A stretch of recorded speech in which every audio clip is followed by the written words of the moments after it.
The corridors of Buckingham Palace were silent, yet heavy with the weight of unspoken truths. A single echo of boots on marble carried more than footsteps. It carried vigilance, authority, and a creeping unease. In the quiet of the early morning, Prince William's eyes scanned a report that made his chest tighten. Princess Charlotte, barely a child, bore marks on her back that no explanation could justify. The ink on the page blurred as his mind raced, wrestling with disbelief and dread. Around him, the palace breathed its usual ritual. The swish of uniforms, the careful adjustment of ceremonial crests, the whispered conversations that never reached ears outside these walls. But beneath the gilded surfaces, tension coiled like a predator waiting for a misstep. Camilla moved through these halls with practiced grace, a figure both commanding and inscrutable. Yet now, through William's gaze, she appeared simultaneously protector and threat. The moral stakes crystallized in that moment. Duty to the crown, duty to family, and the undeniable duty to shield the innocent. Somewhere within these walls, a secret waited, and the truth, when it emerged, would not respect the rules of protocol. A hidden surveillance tape, long ignored, flickered to life, revealing what no official record dared admit. The courtyard was silent now, but the echo of that command still hung in the air. Prince William stood in the dimly lit corridor, the cold marble beneath his feet, absorbing the weight of dread he could not shake. In his hands lay a report that should have been routine, yet it carried a subtle horror that made the world inside the palace tilt. Princess Charlotte, barely 7, bore marks across her back, faint, yet unmistakable, a hidden bruise that no child should endure. The words on the page were clinical, stripped of emotion, but William felt every letter as if it were carved into the fragile trust he held between father and guardian. The palace around him seemed to breathe in carefully measured rhythm, the faint rustle of silk gowns and crisp uniforms masking a deeper unease. Guards passed in silent precision, their eyes trained yet alert to shifts in protocol, but no one noticed a tension that rippled beneath the surface. Whispers of obligation, of centuries-old hierarchy, hung like invisible chains, constraining movement, constraining speech. And yet, the moral imperative pressed with more force than any tradition. The child must be protected. William's gaze shifted toward Camilla. She moved with the elegance of authority, poised and deliberate. Yet in that instant, through his eyes, she was a figure of uncertainty, a potential threat hidden in plain sight. Every step she took resonated with power, and yet power alone did not absolve accountability. The hallways of Buckingham whispered secrets, their polished surfaces reflecting the fractures that tradition and etiquette sought to hide. Minutes passed like hours. Reports were examined, questions rehearsed and swallowed, and still, the image of Charlotte's hidden pain lingered. William knew the palace could not fail him, but more than protocol, more than ceremonial precision, demanded immediate resolve. There was no room for hesitation. Within these walls, authority and protection were often indistinguishable, yet clarity had never been more urgent.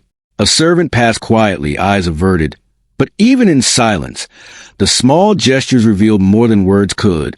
Notes misplaced, schedules subtly altered, fleeting glances that spoke of discomfort, fear, or complicity. William pieced together the delicate lattice of duty and secrecy, feeling the subtle weight of centuries pressing on his conscience. Every corridor, every chamber, every portrait lining the walls seemed to bear witness, each gaze a reminder of expectation and consequence. Hours blurred into a tense rhythm of observation. The palace, resplendent yet formidable, hid its fractures behind ceremonial pomp. Every decision, every reprimand, every whispered consultation carried stakes beyond comprehension. William understood, in the deepest marrow of his being, that this was not simply a question of etiquette or image. It was a moral reckoning. The innocent could not be sacrificed at the altar of tradition. Then came the message that would break the fragile quiet. A surveillance tape, long ignored, surfaced in the hands of a trusted aide. The flickering images revealed what no official record dared admit.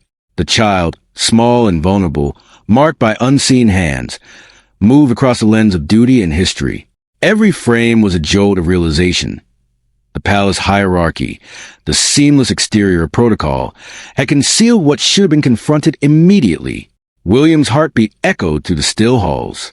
For centuries, Buckingham had stood as a symbol of authority, of order maintained above all else. And yet, order alone could not atone for inaction, for the quiet complicity that allowed harm to reach the innocent. Camilla's presence, once a mere fixture of family and power, now bore a weight he could not ignore. Her intentions, her authority, and the subtle currents of control she exercised were suddenly cast in an unforgiving light. The camera of his mind, acute, precise, traced every interaction, every hesitation, every glance that might reveal motive or culpability. Protocol demanded silence, but conscience demanded action. Every moment of reflection brought new urgency, new questions. Who had seen? Who had failed? And who, in the labyrinth of etiquette and tradition, had chosen appearance over protection? It was not merely a palace crisis. It was a moral fault line, stretching through generations, illuminated by a bruise invisible to all but the most discerning eyes. William felt the centuries of expectation, the weight of history, pressing into every decision he might now take. Yet amidst the shadows of tradition, a single truth was undeniable. Charlotte's safety was paramount. The corridors no longer seemed merely a passage of marble and stone. They became a theater of consequence, where every step, every choice could reverberate through legacy and bloodline. The whisper of a protocol misstep, the silence of a hesitant guard, and the calculated poise of matriarch, all coalesce into a singular, urgent imperative. The palace, with all its grandeur and ceremony, would either shield innocence or betray it. As William absorbed the gravity of the revelation, a quiet resolve settled over him. There would be no evasion, no silent acquiescence. The hidden bruise had spoken louder than any command, louder than any tradition. And what he discovered next, the truth captured in flickering images, would demand action beyond protocol, beyond the careful dance of etiquette, beyond even the enduring weight of the crown. The palace seemed quieter now, but silence in Buckingham is never truly still. Every corner, every gilded frame, every polished banister carried the weight of observation. Prince William moved with deliberate caution, aware that beneath the veneer of ceremony, the corridors were alive with subtle movements of loyalty and deception. The surveillance tape had shaken the foundation of trust, revealing a fracture that had gone unnoticed or ignored for too long. And now, it was his task to trace the lines of betrayal, to uncover where duty had faltered and where silence had enabled harm. He began quietly, speaking with the guards who had witnessed the daily rhythms of the household. Their words were careful, clipped, yet sometimes a glance, a pause, or a hesitation revealed far more than statements ever could. Reports did not always match actions. Logs of Charlotte's routines were inconsistent. Meals, exercises, lessons, all recorded with the precision expected of Buckingham, yet gaps and irregularities appeared under scrutiny. One name kept surfacing in subtle, almost imperceptible ways. Camilla, not as accusation, but as a thread woven into the tapestry of control. Her presence was a constant, her decisions unspoken but felt, shaping the environment with authority that was invisible yet absolute. Historical documents were examined, letters exchanged behind closed doors, daily schedules cross-referenced against staffing logs. Minor deviations, once inconsequential, now painted a different picture. Staff members had their own fears, their own survival instincts honed under centuries of protocol. Many were loyal, but loyalty can be a mask, and deception often wears the guise of obedience. William learned to read hesitation as easily as he read a formal report. A missing signature here, an unexplained absence there. Each detail was a thread, and he began to trace them toward patterns that revealed not merely oversight, but intention. Private correspondences offered subtle clues. Camilla's handwriting was meticulous, her tone measured, often reminding staff of responsibilities while framing her influence as guidance. Yet in the subtext of her words, a quiet assertion of control emerged, revealing how power can manifest in the smallest details. The shift of the schedule, the redirection of a tutor, a whispered correction of protocol. Every gesture, every note, became evidence of a delicate, unseen hierarchy. William's mind assembled these fragments like a puzzle, each observation deepening his unease. The palace was not a neutral stage. It was a network of obligations, hidden authority, and unspoken rules, all capable of shaping the fate of the most vulnerable. He interrogated the staff gently but firmly. A housemaid who had served in Charlotte's quarters for years recounted small irregularities, moments when the princess appeared withdrawn, when her laughter seemed forced, when the subtle tension of authority pressed into the corners of daily life. A footman, usually silent, described times when orders from above contradicted the usual flow of the household, leaving staff uncertain and fearful of repercussions. Every account seemed minor, almost trivial, yet collectively they painted a picture of subtle disruption. The palace's structure of obedience, intended to preserve dignity and order, had allowed harm to slip through unnoticed. In tracing Camilla's movements, William began to notice patterns. Afternoons alone with Charlotte, instructions issued without documentation, instances where protocol was bent or circumvented. Each irregularity was small, almost imperceptible, yet cumulative, a whisper that hinted at betrayal. Not every act was malicious, but the accumulation of unchecked authority had consequences, tangible and moral. William realized that the palace hierarchy, for all its strictures, had blind spots, and in those blind spots, Charlotte's well-being had been jeopardized. Even as he gathered evidence, William felt the weight of tradition pressing against him. Buckingham had survived centuries of crisis, navigating revolutions, scandals, and wars, yet never had it demanded this intimate reckoning. To confront not the world outside, but the world within its gilded walls. The tension between duty to the institution and duty to the innocent became a silent drumbeat in his chest. Each revelation carried moral weight heavier than any ceremonial responsibility. Hours turned into days. The investigation became a meticulous examination of human behavior under the constraints of etiquette.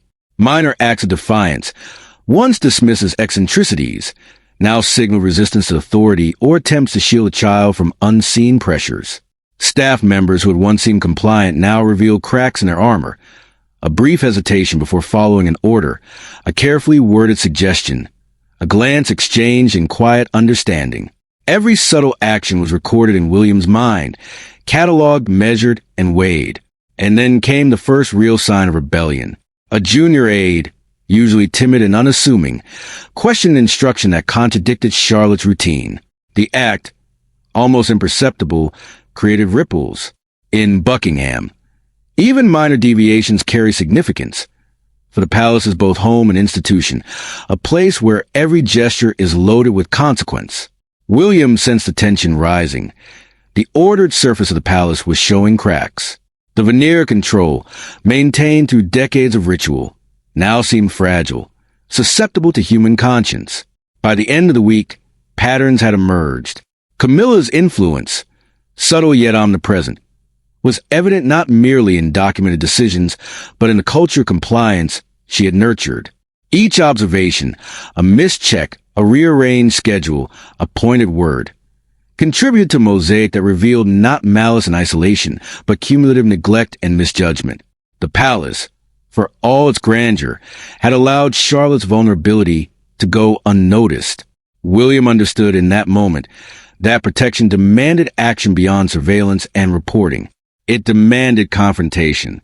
Even as he assembled the threads, the moral tension sharpened. The palace hierarchy, designed to maintain dignity, now seemed an obstacle to justice. Every step toward uncovering truth risked exposing fragile relationships, reputations, and the delicate balance of authority. William knew that revealing the smallest fact could cascade into consequences he could not fully predict, yet to do nothing would betray the child in whose welfare all else must now yield. And so, in the hushed chambers of Buckingham, William prepared. Preparation was more than planning. It was the orchestration of conscience against protocol, of duty to the innocent against centuries of hierarchy. Every corridor, every whisper, every subtle hint gathered in meticulous detail, ready to become the evidence of truth. He understood the palace's rhythm, its unspoken rules, and the human weaknesses that flourish within them. What he discovered next, a minor defiance, a subtle breach, a staff member's hesitation, would force the institution to confront its own fragility, pushing Buckingham to the edge of revelation. The morning light filtered weakly through the tall windows of the palace, casting long shadows across polished floors. The quiet was deceptive. Prince William felt in the air, the charged anticipation of a confrontation long overdue. Every corridor, every archway seemed to anticipate the tension he carried. The minor defiance uncovered by a staff member had escalated quietly but inexorably. Protocol, centuries old and rigid, demanded order. Morality demanded action. And for the first time, these imperatives collided with a force William could not ignore. Camilla entered the room, her steps measured, her composure flawless. Yet William could see the subtle tension in her eyes, a shadow that betrayed unease beneath the veneer of authority. The moment was taut with unspoken history, centuries of expectation, and the unyielding weight of responsibility. Words were secondary. Every glance, every movement carried significance. William's voice, calm yet firm, cut through the silence. "We need to speak," he said, the words carrying the gravity of all that had been discovered. The discussion began cautiously, each word chosen with care, each assertion weighed against both protocol and conscience. William outlined the discrepancies, the irregularities, the small but telling acts that had accumulated into undeniable evidence. Camilla's responses were precise, controlled, acknowledgement without admission, clarity without culpability. It became immediately clear. This would not be a conversation of concession, but of moral reckoning. The palace itself seemed to respond, the heavy curtains brushing silently against the floor, the portraits on the walls watching with the permanence of history. Every gesture, every hesitation, became part of the unspoken dialogue. Staff members lingered just beyond the door, sensing the gravity of the encounter, knowing that loyalty and obedience would be tested in ways they had never imagined. The room was a crucible where power, duty, and conscience collided. As William pressed, more truths emerged. Small acts once dismissed, altered schedules, instructions bypassing standard procedure, unsupervised moments with Charlotte, revealed a pattern. Camilla's authority, though exercised with care, had created vulnerabilities that endangered the child. The moral weight of centuries of hierarchy pressed upon them both, yet conscience demanded resolution. For William, public image and tradition could no longer supersede the imperative to protect the innocent. The emotional tension escalated as Camilla's own perspective surfaced. Fear of scandal, fear of judgment, fear of breaking the fragile structures that governed her world. She had acted within what she understood as the bound of power. Yet in doing so, she had failed to anticipate the human consequences. The dialogue, at once formal and intimate, exposed a fragile interplay of intention, action, and oversight. William's silence at times carried more force than his words, a reflection of the moral gravity confronting them. Staff and family could not remain untouched by the confrontation. Reactions ranged from shock to quiet defiance. Those who had once moved silently through the corridors of Buckingham now confronted the realization that loyalty could no longer be passive. Even the most faithful aides questioned where authority ended and neglect began. William felt the ripple of responsibility extending outward, touching each member of the household, each thread of the palace's intricate fabric. At the midpoint, William faced an impossible choice: preserve the palace's image and maintain historical decorum, or act decisively to ensure Charlotte's safety. The tension was tangible, thickening the air with moral urgency. He weighed the consequences of intervention against the consequences of silence, recognizing that inaction would be a betrayal of the most fundamental duty. Camilla's expression reflected a dawning awareness. The collision was no longer abstract. The child's well-being was at stake, and history would remember the choices made in this room. The climax of the confrontation was both subtle and profound. William presented the evidence, carefully compiled, unassailable in its clarity. Camilla, confronted by the undeniable accumulation of facts, could no longer rely solely on authority or charm. She acknowledged the missteps, her pride tempered by recognition of responsibility. The room held its breath as centuries of protocol met the immovable weight of moral imperative. In that moment, the palace itself seemed suspended between past and present, ceremony and conscience, power and duty. Even as resolutions began to form, William sensed a deeper manipulation, a hidden hand that had amplified tensions, exploited lapses, and orchestrated circumstances to test the limits of authority. The moral complexity deepened. What appeared as individual oversight now revealed a larger web of intrigue. The realization sharpened the stakes. This was no longer merely a familial or internal matter. It was a confrontation with systemic vulnerability. As the confrontation ended, silence settled in a new form. Not the stillness of ignorance, but the quiet of reckoning. Relationships had shifted. Loyalties were realigned, and the palace, for all its grandeur, now bore the weight of revealed truths. Every corridor, every chamber, every glance shared among staff and family carried the residue of moral collision. The child remained at the center, innocent yet central to the unfolding drama. Her protection the axis upon which decisions now turned. William's resolve crystallized. There would be no compromise that placed Charlotte at risk. Authority, tradition, and reputation could no longer dictate action when conscience demanded intervention. The palace, venerable and imposing, would bear witness to choices made in its shadow. Choices that would forever alter the delicate balance between power and protection. The palace had not yet returned to its usual rhythm, but the air was no longer heavy with confrontation. Prince William walked through the halls, the polished floors reflecting the subtle light of morning, and he felt the weight of responsibility settle firmly on his shoulders. What had begun as a whisper of doubt and unease had escalated into revelation, confrontation, and moral reckoning. Now, it was time to restore order, not merely in procedure, but in spirit, in trust, and in protection of the innocent.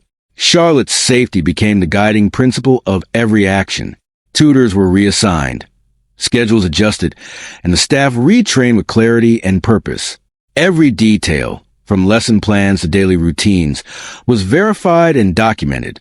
William moved quietly but decisively, knowing that the preservation of tradition required precision. Yet that precision must now serve conscience above all else. The child's laughter, tentative at first, began to fill the halls again, a sound as fragile and essential as sunlight on marble. Camilla, once a figure of subtle authority and unseen control, was now subject to scrutiny unlike any she had previously encountered. Physical and symbolic humility tempered her presence. She remained within the household, yet under oversight that left no room for ambiguity. Authority without accountability, William understood, was a danger the palace could not afford. Protocol had been reinforced, but this reinforcement was no longer hollow. It carried purpose, aligning ceremonial duty with moral obligation. Conversations with staff emphasized responsibility, family legacy, and the unbroken line of ceremonial obligation. Each member of the household was reminded, not with rebuke, but with clarity, that loyalty without conscience was insufficient. The palace, long a theater of appearances, now became a place where action, principle, and protection were inseparable. William's interventions were deliberate, measured, and precise, ensuring that every decision honored both history and humanity. Even as order returned, the lessons of the crisis lingered. The halls, the portraits, the polished corridors bore witness to the past failings, but also to the deliberate steps toward restoration. Charlotte, safe within these walls, became a living symbol of the balance restored between duty and care, authority and accountability. William recognized that restoring the crown was not merely about ceremony. It was about the integrity of action and the alignment of tradition with moral responsibility. By the close of the chapter, the palace had regained its composure, yet it was a new composure, informed by the events that had shaken its foundations. Authority had been tested, vulnerabilities exposed, and yet the careful, deliberate actions of those willing to confront truth had ensured that the crown, both symbolic and literal, remained untainted. The lessons endured quietly, woven into the routines, the conversations, and the vigilance that now characterized Buckingham. The palace corridors were empty now, yet the air was thick with memory. Footsteps had long faded from the marble, but the echoes lingered, carrying the weight of every decision, every confrontation, and every act of conscience. Prince William walked slowly, deliberately, his hands clasped behind him, as though the very act of movement could measure the distance between duty and personal morality. The crisis that had gripped Buckingham was past, yet its reverberations remained, subtle but persistent, like sunlight filtering through heavy curtains. Charlotte moved freely once again, her laughter a quiet balm that softened severity of the palace's stone walls. Each smile, each step, each gesture was a reminder of what had been at stake. Innocence preserved amid the weight of tradition and authority. William's mind reflected on the delicate balance he had navigated, the moral choices that had demanded courage beyond protocol. Authority had been challenged, consequences faced, and yet, in the restoration, he had discovered that the crown's true strength lay not in ceremony alone, but in conscience aligned with action. Camilla's presence, tempered now by oversight and accountability, carried a quieter authority. Power, once exercised with subtlety and unchallenged influence, had been tempered by responsibility. William observed her movements with calm awareness, recognizing that human flaws, even in those of high rank, were as constant as the stone and gilded wood surrounding them. The palace itself, with its portraits, corridors, and echoing halls, seemed to breathe in quiet reflection, as if acknowledging the lessons learned within its walls.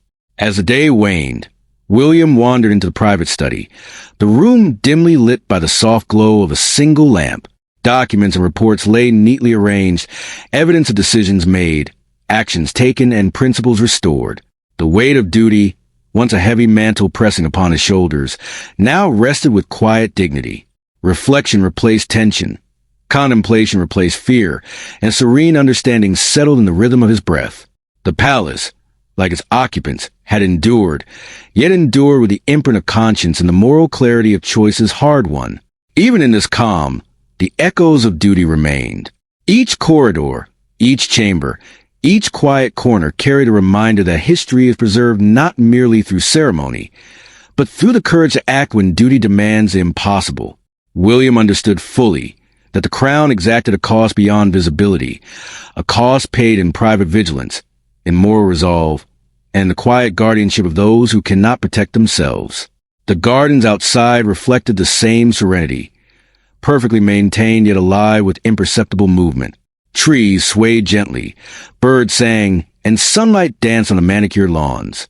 It was a world of beauty and order, yet underneath, it mirrored the delicate balance of duty and choice, of tradition and moral responsibility. William's thoughts lingered on the unseen sacrifices, the quiet decisions that maintained this balance, and the enduring truth that leadership is inseparable from conscience. In these moments of reflection, he recognized that the crown's weight was eternal, as much a question of moral vigilance as of public duty. History, legacy, and authority would continue, but their true measure would always reside in the choices made quietly, in the corridors no one sees, for the protection of the vulnerable and the preservation of honor.